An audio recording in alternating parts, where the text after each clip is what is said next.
जुड़ाव होता है, राजनीतिक, एक पारिवारिक जुड़ाव होता है, एक ऐसा जुड़ाव होता है जो अपनी जमीन से होता है, जहां अपने परिवार के पुश्तों की पैदाइश है। वो एक अलग बात होती है, वो एक लगाव होता है जो शायद लफ्जों में बताया भी नहीं जा सकता। जम्मू कश्मीर से मेरे परिवार के सदस्यों का यही जुड़ाव है, यही लगाव है। मैं यहां आती हूं तो आपकी शक्लें भी मेरे से मिलती जुलती हैं। काफी बार मैं देखती हूँ, गाड़ी से देखती हूँ या किसी से मिलती हूँ, कहती हूँ तो ऐसे लगता है कि मेरी बहन है। तो एक अलग जुड़ाव है। आपको शायद मालूम नहीं होगा, मेरी दादी इंदिरा जी की हत्या से 4-5 दिन पहले हम लोग घर पे बैठे थे। मैं 12 साल की थी, राहुल जी 14 साल के थे।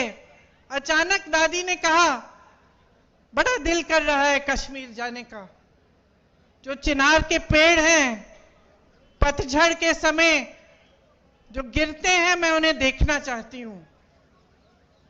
तो हम दोनों बच्चे थे, बहुत खुश हुए, चलो दादी के साथ कश्मीर चलेंगे। तो दादी हमें कश्मीर लाई। पहली बार मुझे खीर भवानी के मंदिर में ले गई। उसके बाद एक बड़े आध्यात्मिक गुरु थे उनके, पंडित लक्ष्मण जी, उनका आश्रम होता था श्रीनगर में, वो वहां गई। फिर हम दिल्ली आए। 3-4 दिन बाद ही उनकी हत्या हो गई, वो शहीद हो गई।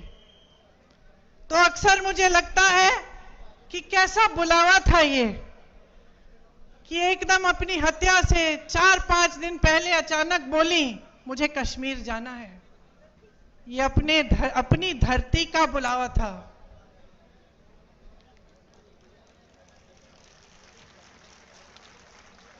ये माता का बुलावा था कि वो खीर भवानी गई। पहली बार अपने दोनों पोती पोती को वहां ले गई।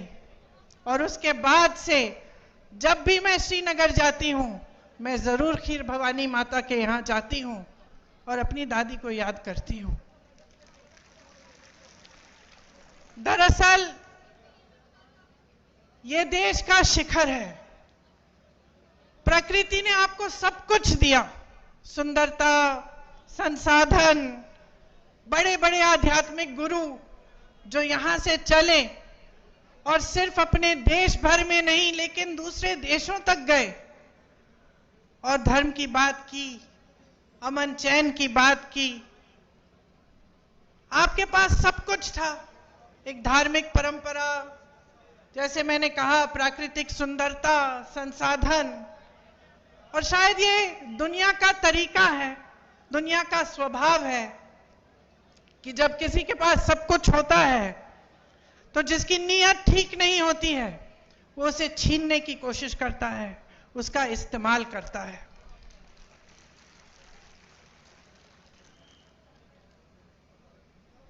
एक तरह से भाजपा के नेताओं ने जम्मू और कश्मीर को अपने राजनीतिक शतरंज का मोहरा बना दिया है। यहां के लिए नीतियां नहीं बनती, आपके लिए नीतियां नहीं बनती। आपके प्रति जो नीतियां बनती हैं वो देश में जज्बातों को उभारने के लिए, राजनीति करने के लिए बनाई जाती हैं। मैं मोदी जी का भाषण देख रही थी, यहां आ रही थी, मैंने सोचा देखूं मोदी जी क्या कह रहे हैं।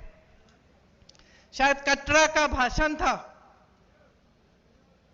भाषण को सुनते सुनते मुझे ऐसा लगा कि जनता अपने नेताओं से क्या चाहती है।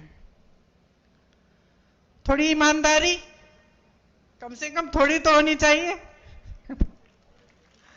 थोड़ी सी सच्चाई, एक कर्मठता, एक गंभीरता कि जनता की क्या समस्याएं हैं, ये नेता समझ रहे हैं कि नहीं समझ रहे हैं। और मुझे उस मोदी जी के भाषण में लगा कि वो गंभीरता ही नहीं दिखी। वो कहने लगे कि 10 सालों से यहाँ का जो रेलवे स्टेशन है, हमने इस रेलवे स्टेशन को में सुधार हम लाए हैं, इसमें परिवर्तन लाए हैं। मैं सोच रही थी 10 सालों से आप प्रधानमंत्री रहे हैं, आप कटरा आके कह रहे हैं कि मैंने आपके रेलवे स्टेशन में सुधार कर दिया। विकास की एक धारा होती है, जैसे जीवन की होती है। एक समय में मेरी बहनें यहां बुजुर्ग बैठी हैं, वो रोटरी वाले टेलीफोन होते थे, आपको याद है, यूं घुमा के फोन करना पड़ता था। जम्मू से दिल्ली फोन करना पड़ता था तो बुकिंग करनी पड़ती थी, 2-3 हफ्तों बाद ट्रंक कॉल लगता था। आज सबके पास स्मार्टफोन है। परिवर्तन होता है, विकास होता है, रेलवे स्टेशन में सुधार होते हैं। ये कोई बड़ी बात नहीं है कि प्रधानमंत्री जी आकर इन छोटी छोटी बातों पर आपको कह रहे हैं कि देखो मैंने आपके लिए क्या किया। ठोस बात क्यों नहीं कर रहे हैं?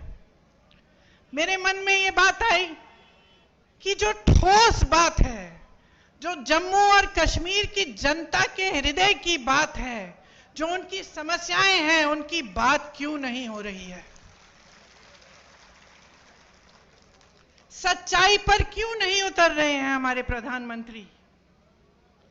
कि जब उन्होंने आपसे राज्य का दर्जा छीना तो क्या क्या छिन गया आपसे? वो रेलवे स्टेशन की बात करने से नहीं मिलेगा आपको वापस। वो ये कहने से कि मैंने जम्मू में आईफल टावर जैसा एक ब्रिज बनाया है, वो आपको वापस नहीं मिलेगा। वो आपका हक था और उस हक के जरिए आपको बहुत कुछ मिलता था। अपने जमीन पर हक, रोजगार पर हक, छोटे कारोबारों को मजबूत बनाने का हक, जो सारा आज आपसे छिन गया है। एक एलजी है जो पूरा अपने हिसाब से, अपनी मनमानी से राज कर रहे हैं। एक लूट का राज स्थापित किया है, रिमोट वाला राज स्थापित किया है। आपको अपने हक नहीं मिल रहे हैं इस राज्य में। आपकी जमीनें लैंड बैंक बन रही हैं। किसके लिए? आपके लिए, बड़े बड़े उद्योगपतियों के लिए, जो मोदी जी पूरे देश भर में स्थापित कर चुके हैं कि कुछ गिने चुने उद्योगपतियों को सब कुछ मिलेगा। वही आज जम्मू और कश्मीर में हो रहा है। यहां रिलायंस के रिटेल स्टोर खुल रहे हैं, लेकिन ये जो छोटी छोटी दुकानें हैं, जो आपकी दुकानें हैं, आपके छोटे बिजनेस हैं, उनको मारा जा रहा है। पहले नोटबंदी, फिर जीएसटी, और आज बड़ी बड़ी रिटेल वाले जो उद्योगपति हैं आपके बिजनेस को छीन रहे हैं और आप कुछ कर नहीं पा रहे हैं क्योंकि आपकी अपनी सरकार नहीं है। नौकरियों का हक आपको मिलना चाहिए।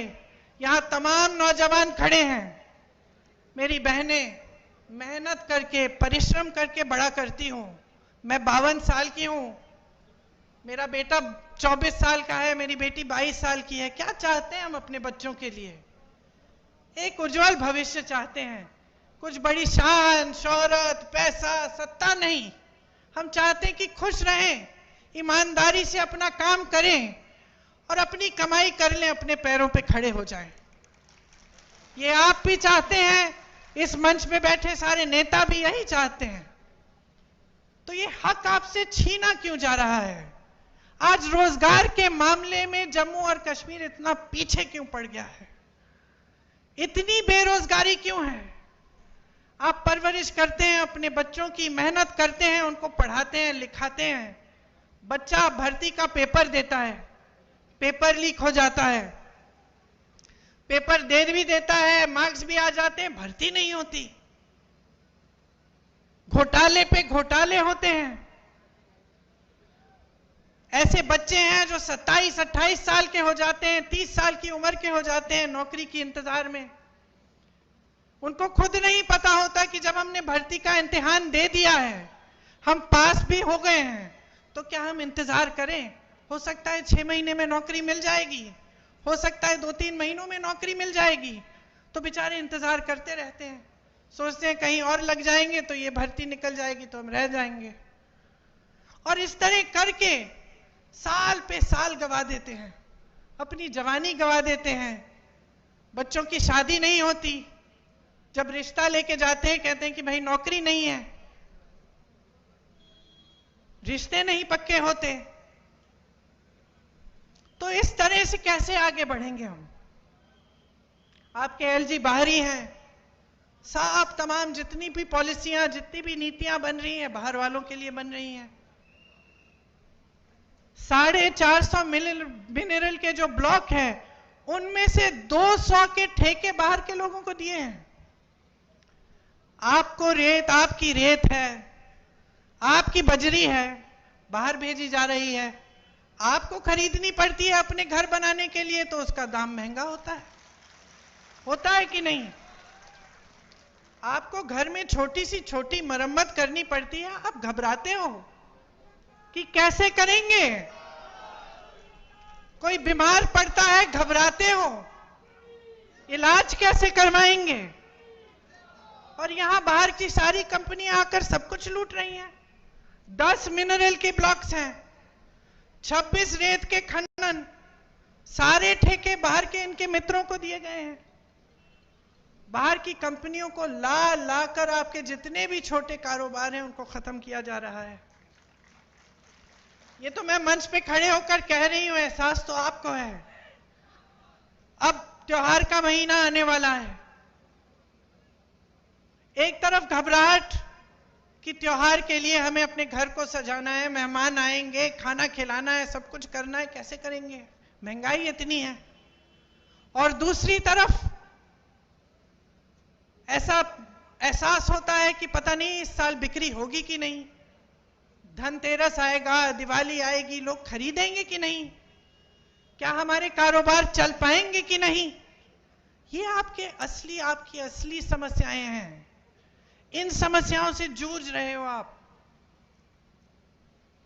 वहां केंद्र में मोदी जी, अडानी जी और अंबानी जी को बढ़ा रहे हैं, यहां आपके एलजी अपने मित्रों को आगे बढ़ा रहे हैं। माता वैष्णो जनरल स्टोर या रघुनाथ मार्केट के जो कारोबार हैं उनको बढ़ावा कौन दे रहा है? ये रिलायंस रिटेल हर जगह जो खुल रही है वो तो खूब तेजी से बढ़ रही है। आपके लिए ठोस काम क्या हो रहा है? जल जीवन मिशन का स्कैम होता है, एक दलित अधिकारी उस स्कैम को उभारता है। क्या होता है? उसको प्रताड़ित किया जाता है। मैंने ईमानदारी की बात की, सच्चाई की बात की, नेता से उम्मीद की बात की।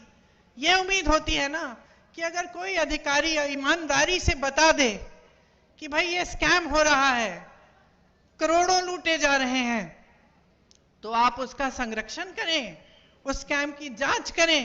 उल्टा उसे प्रताड़ित किया जाता है। क्या यही हमारी परंपरा बन गई है? क्या आज यही उम्मीद होनी चाहिए हमें अपने नेताओं से? आप सोचिए, आज भयंकर बेरोजगारी है। यहां जम्मू में 65% सरकारी पद खाली हैं।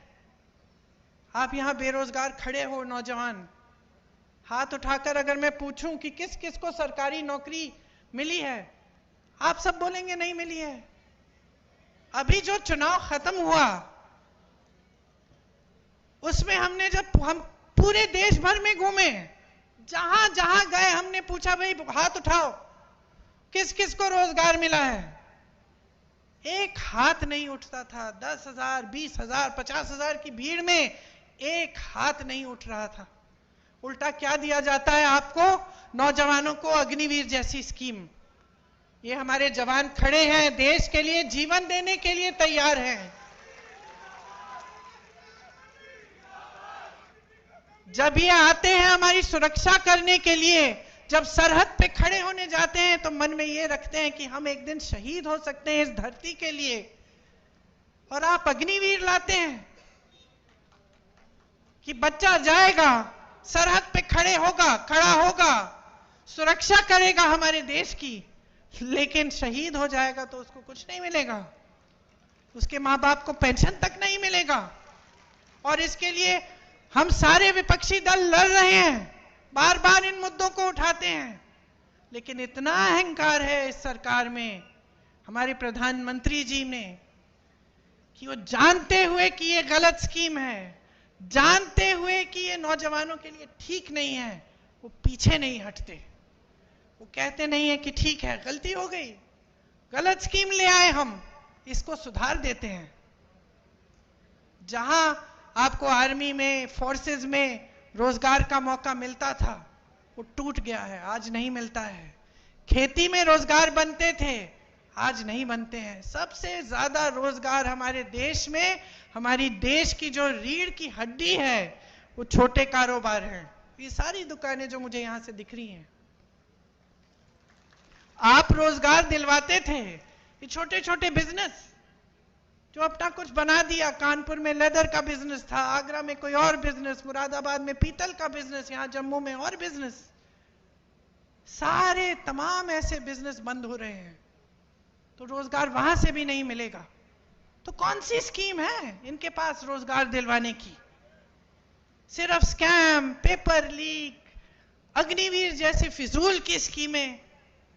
और ऊपर से क्या होता है, आप माताएं हैं, नौजवान बच्चे हैं, मैंने कहा मेरे भी नौजवान बच्चे हैं, जब बच्चे में ये नाउम्मीद हो जाती है कि मेरे भविष्य में कुछ नहीं है, मैं कमा नहीं पा रहा हूं, घर पे बैठा रहता है, तब ड्रग्स फैलते हैं। चिट्टा कितना फैल गया है जम्मू कश्मीर में, कोई बात भी करता है इसके बारे में? ये सारे भाजपा के नेता जो आते हैं, वोट मांगने के लिए आते हैं, आपकी सच्चाई की बात करते हैं क्यों नहीं करते हैं? क्योंकि वो जानते हैं कि इसकी जड़ क्या है। जड़ बेरोजगारी है, बेकारी है।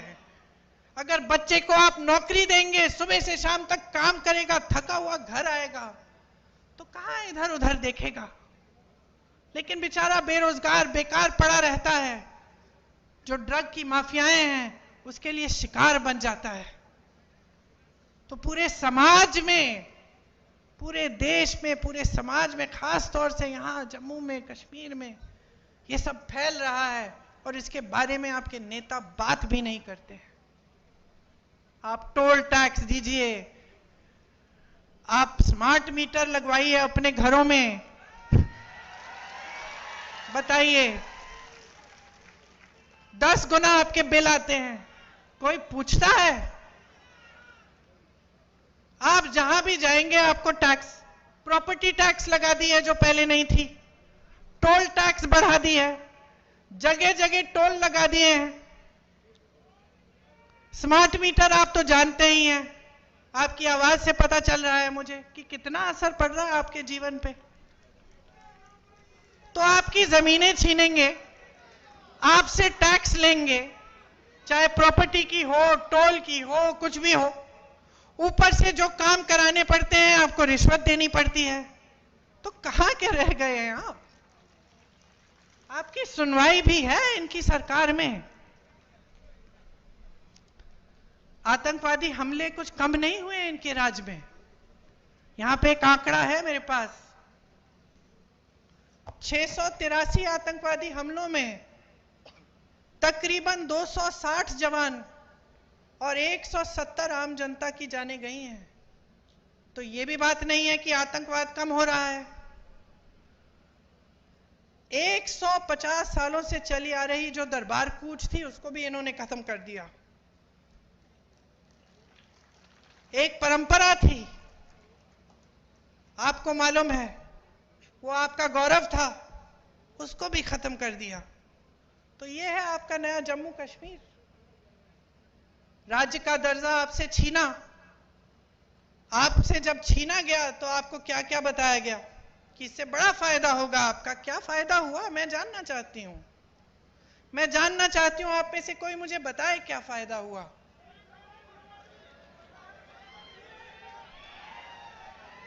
आपसे जो जो संविधान ने आपको जो सबसे बड़ा अधिकार दिया था, वोट का अधिकार, समानता का अधिकार,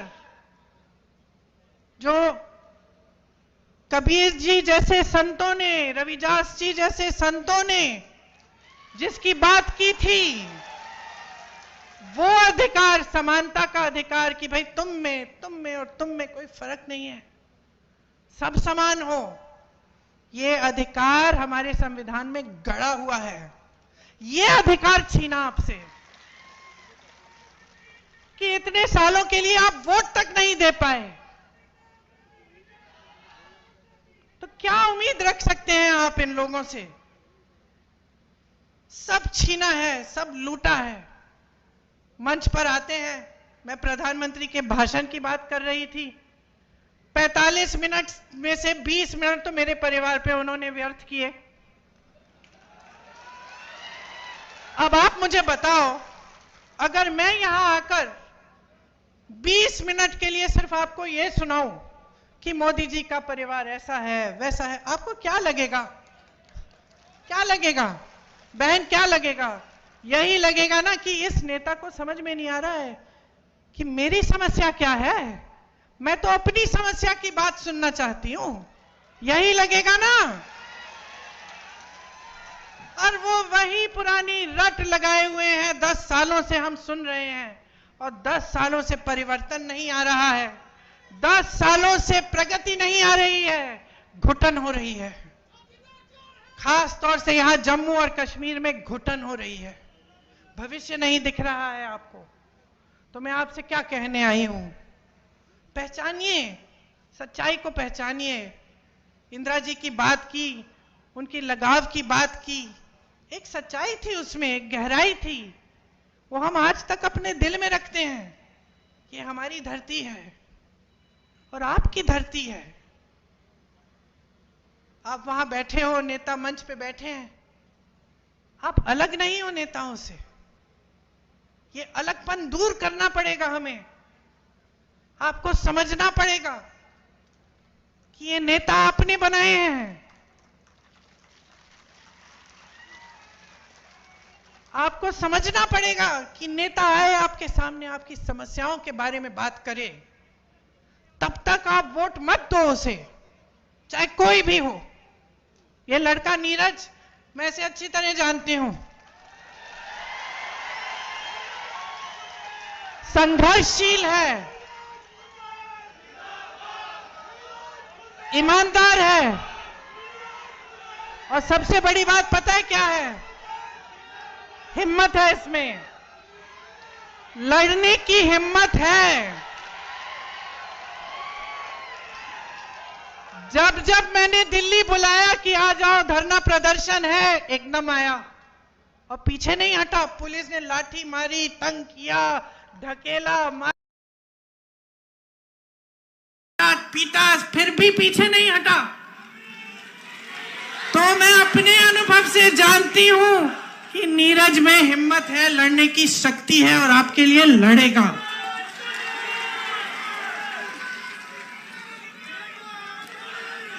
यहां की जो आपकी परंपरा है, महाराजा हरि सिंह जी की जो परंपरा थी, उन्होंने क्या किया? स्वास्थ्य की सुविधाएं देने की कोशिश की, पाठशालाएं बनाई, ये आपकी परंपरा है, सेवा की परंपरा है कि एक राजा भी सबसे पहले सेवा करते थे।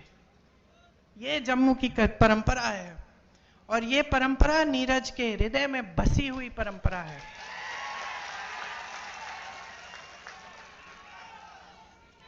मैं आपसे कहने आई हूं कि नीरज को आगे बढ़ाओगे तो आप अपने भविष्य को मजबूत बनाओगे। नौजवान है मगर समझदार है, इसमें वो विवेक है जो हर नेता में होना चाहिए कि जनता सर्वोपरि है, मेरे से बड़ी है, ये समझते हैं। चुनाव के संदर्भ में यहां आई हूं तो मैं आपको यह भी बताना चाहती हूं कि कांग्रेस पार्टी का एक विजन है, एक नजरिया है आपके लिए, आपके भविष्य के लिए। हम आपके राज्य का जो दर्जा है वो आपको वापस देना चाहते हैं। मुझे हंसी आई, देश के गृह मंत्री जी ने एक भाषण दिया यहां आकर कि भाई राज्य का दर्जा वापस चाहिए तो हमें वोट देना पड़ेगा। अरे जब छीना आपने है, ये तो वही बात हुई कि घर के अंदर चोर आया, आपका टीवी लेके चले गया, और फिर चोर कहता है कि टीवी वापस चाहिए तो भाई मेरे से पूछो। वही बात हुई ना, लिया आपने, अब कह रहे कि वोट नहीं दोगे तो हम देंगे। अब हम ही दे सकते हैं और कोई दे ही नहीं सकता आपको। समझ लीजिए क्या चाल चली जा रही है आपके साथ। तो कांग्रेस पार्टी चाहती है कि एकदम हमारी सरकार आएगी तो हम आपको राज्य का दर्जा वापस देंगे। 150 साल पुरानी जो दरबार कूच की जो परंपरा है वो फिर से शुरू की जाएगी। आपके रोजगार, आपकी जमीन को हम सुरक्षित करेंगे। हम सुरक्षित रखना चाहते हैं। हम चाहते हैं कि आपके रोजगार का हक, आपका जमीन का जो हक है वो आपके हाथों में वापस जाए। जहां जहां कांग्रेस की सरकारें आज है प्रदेशों में, वहां हमारा ये पूरा प्रयास है। हम पेपर लीक के लिए एक जॉब कैलेंडर निकालना चाहते हैं और सख्त से सख्त कार्रवाई करना चाहते हैं अगर कोई पेपर लीक हो, ताकि जॉब कब मिलेगा, पेपर कब होगा, रिजल्ट कब आएगा, ये सब पहले से निर्धारित हो। और इसके साथ कोई इधर उधर करने की कोशिश करे अधिकारी तो उस पर सख्त कार्रवाई हो। खाली पड़े 1 लाख पदों को हम एकदम भरना चाहते हैं। बेरोजगार युवाओं को प्रति माह 3,500 रुपए हम देना चाहते हैं, ताकि उनका थोड़ा आत्मविश्वास बने, अपने पैरों पे खड़े होने का कम से कम मौका तो मिले। घर की मुखिया महिला जो है उनको हर महीने 3,000 रुपए हम सम्मान राशि देना चाहते हैं। ये जहां जहां हमारे प्रदेश हैं वहां ये काम हम कर रहे हैं। 25 लाख तक स्वास्थ्य बीमा हम निकलवाएंगे।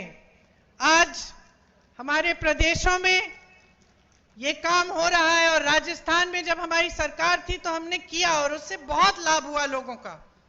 कैंसर के पेशेंट्स का, जो बड़ी बड़ी बीमारियां होती हैं, बड़ी बड़ी सर्जरियां करनी पड़ती हैं, वो लगभग मुफ्त हो गई क्योंकि 25 लाख तक आपका बीमा था। ये स्मार्ट मीटर्स इंस्टॉल करने पर रोक लगेगी। घरेलू और कमर्शियल उपभोक्ताओं के जो पेंडिंग बिल हैं वो हम माफ करवाएंगे।